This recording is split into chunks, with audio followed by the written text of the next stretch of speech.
n'avais pas du tout d'argent, j'étais interdit bancaire.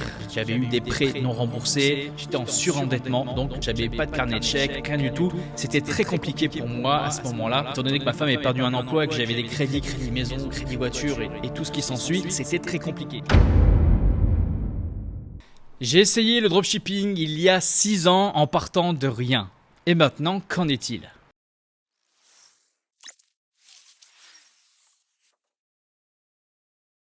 J'ai commencé donc mon aventure dans le dropshipping en 2016, donc il y a un peu plus de 6 ans, et c'était la suite de la perte d'emploi de ma femme et j'essayais de trouver un revenu complémentaire. À la suite d'un webinaire, j'ai entendu parler de ce système de e-commerce sans stock, ce qui a éveillé ma curiosité et je me suis donc formé dessus en lisant des livres électroniques, des e-books en anglais, de regarder des vidéos en anglais. Alors j'étais pas bilingue, mais j'essayais de me débrouiller comme je pouvais pour avoir le plus d'informations possible. Et suite à ça, j'ai créé ma première boutique et j'ai commencé à faire mes premières ventes assez rapidement. D'ailleurs, le jour où j'ai mis en ligne et j'ai commencé mes publicités Facebook, j'ai fait mes premières ventes. Ma première vente, je me rappelle toujours de l'effet que ça fait. C'est vraiment une sensation étrange entre une joie et en même temps une espèce de stress qui fait que, ok, d'accord, il y a une personne qui a acheté sur ma boutique, qu'est-ce que je fais ?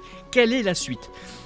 Et c'est vrai que le fait d'avoir vendu assez rapidement m'a permis de me former davantage, de perfectionner ma boutique, de rajouter des produits, de me former davantage à Facebook Ads parce qu'à l'époque, en 2017, enfin 2016-2017, c'était essentiellement Facebook Ads créative, boutique Shopify et AliExpress comme fournisseur. Donc si vous ne savez pas ce que c'est le dropshipping, dites-le moi en commentaire si vous voulez plus d'informations dessus. Quelle sorte de dropshipping ? En fait, il y a différentes façons de faire du dropshipping. Je peux vous faire une vidéo sur comment on procède actuellement, comment on fait du dropshipping en 2023. Voilà, ça sera un grand plaisir que je vous ferai une vidéo pour vous expliquer quelle est la méthode et comment je fais avec mon agence Speedycom pour accompagner tous nos clients. Pour en revenir à cette aventure de dropshipping, donc en 2017, vous avez compris, j'ai fait une boutique qui fonctionnait très bien. J'étais très ravi.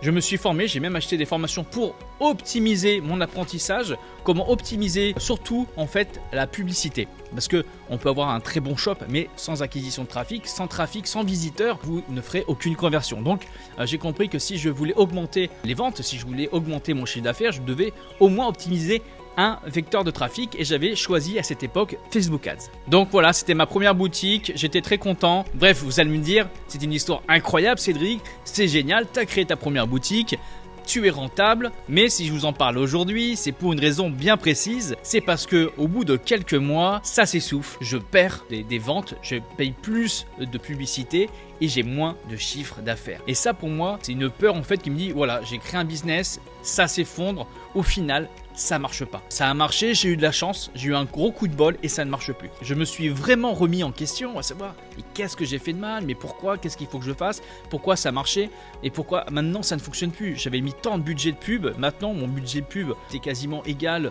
à mon chiffre d'affaires au niveau de la journée. Je faisais c'est pas bon, ça sent pas bon. Donc j'essayais de revoir, d'optimiser, j'optimisais ma boutique, j'essayais d'optimiser le prix de mes produits. Bref, je remettais tout en question et j'avoue qu'à un moment donné, j'ai voulu baisser les bras. Je me suis dit non mais au final voilà, c'était un gros coup de bol. J'ai lancé une boutique, j'y connais rien, c'est pas mon domaine. J'ai fait des ventes, j'ai fait un bon chiffre d'affaires.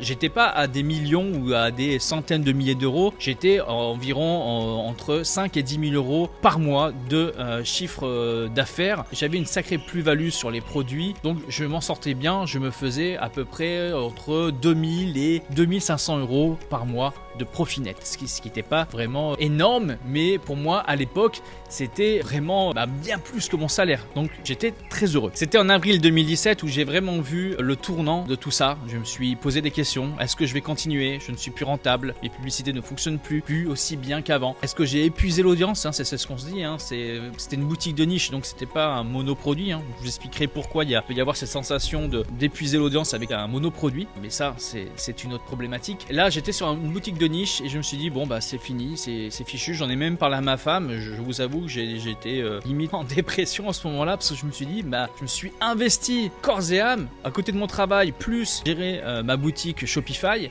gérer tout ce qu'il y a, le SAV. Je faisais tout seul à l'époque, comme tout le monde, tous ceux qui commencent font tout seul. J'étais vraiment pas bien et j'en ai même parlé à ma femme. Je crois que c'est fini, malheureusement malheureusement, j'ai eu un coup de bol, ça marche plus, je ne comprends pas pourquoi ça ne fonctionne plus. Et là-dessus, j'ai dormi sur cette problématique-là, et je sais pas pourquoi je voulais absolument focus que sur cette boutique. Vu qu'elle avait marché, je me suis dit, bah si elle marche plus, c'est fini. Mais non, j'avais appris énormément de compétences. Depuis que je m'étais lancé, je savais comment créer une boutique, je savais faire énormément de choses sur Shopify, je savais faire des publicités Facebook, j'ai su faire des publicités qui convertissaient énormément. Donc, bah pourquoi pas réitérer cette expérience, mais sur une nouvelle niche, sur un nouveau produit, une nouvelle boutique. Ok, ça demandait beaucoup de travail parce que pour lancer une boutique, ça demande quand même à la base du travail. Et je me suis donc lancé dans un nouveau concept de boutique sur une nouvelle niche et bah, ça a fonctionné encore mieux que la première. Et donc c'est ça qui m'a donné l'entrain de continuer dans l'aventure du dropshipping, et d'avoir essayé le dropshipping en 2016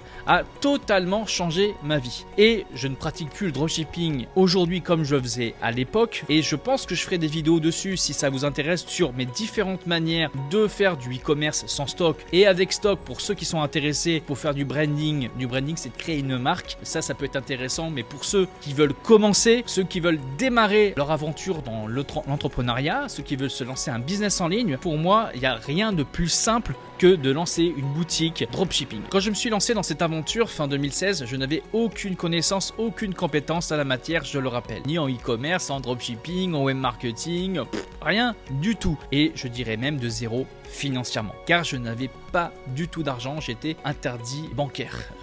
J'avais eu des prêts non remboursés, j'étais en surendettement, donc j'avais pas de carnet de chèques, rien du tout. C'était très compliqué pour moi à ce moment-là, étant donné que ma femme avait perdu un emploi et que j'avais des crédits maison, crédit voiture et tout ce qui s'ensuit. C'était très compliqué. C'est pour ça que dans cette situation, j'ai décidé de me lancer, de rechercher de quoi avoir comme revenu complémentaire. Cette recherche m'a permis d'arriver ici, donc à l'île Maurice, au bout de 6 ans. Et vous allez me dire, qu'est-ce que tu fais aujourd'hui? Ok, tu es à l'île Maurice, mais est-ce que tu fais encore du e-commerce? Est-ce que tu fais encore du dropshipping? Alors oui, je fais toujours du e-commerce, je fais toujours du dropshipping, mais différemment, bien sûr, d'il y a 6 ans. C'est pour ça que si vous voulez des vidéos là-dessus, avec grand plaisir, j'en ferai et je vous expliquerai vraiment comment je fonctionne actuellement et comment je gère mes différents business. Mais comme vous le savez, je ne fais pas que du e-commerce, je suis aussi à la tête d'une agence, l'agence Speedycom, l'agence qui a créé le thème Shopify Speedfly, et cette agence aussi permet d'accompagner des entrepreneurs à créer leur boutique en ligne, à optimiser leur boutique, à faire la rédaction de leur contenu, à optimiser leur SEO, bref, plein de services pour accompagner tous ceux qui veulent se lancer dans cette aventure après toutes ces années d'expérience dans le e-commerce et dans le dropshipping. Nous pouvons accompagner de nombreux entrepreneurs, on en a accompagné plus de 7000 en 5 ans.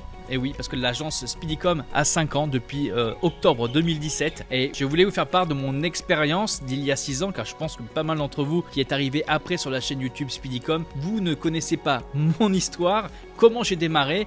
Et le fait que j'ai démarré avec le dropshipping il y a 6 ans, je pense que cela peut vous inspirer et vous montrer que tout est possible. Tout est possible si vous vous en donnez les moyens, si vous mettez en application et en action, comme je l'ai fait il y a 6 ans. Et pour ceux qui veulent se lancer dès maintenant, se mettre en action maintenant à créer leur boutique Shopify et commencer cette aventure du dropshipping, je vous conseille d'aller dans la description de cette vidéo où on vous propose une formation gratuite, comment créer sa boutique Shopify de A à Z. Comme je vous l'ai dit, elle est gratuite, n'hésitez pas. Et on se dit à très bientôt pour une prochaine vidéo. Dites-moi en commentaire quels sont les sujets qui vous intéresseraient, quels sujets vous voulez que j'aborde dans les prochaines vidéos, que ce soit sur du dropshipping, que ce soit sur Shopify, que ce soit sur Facebook Ads, Google Ads. Dites-moi et on fera en sorte de vous renseigner le plus possible sur la chaîne Speedycom. À bientôt.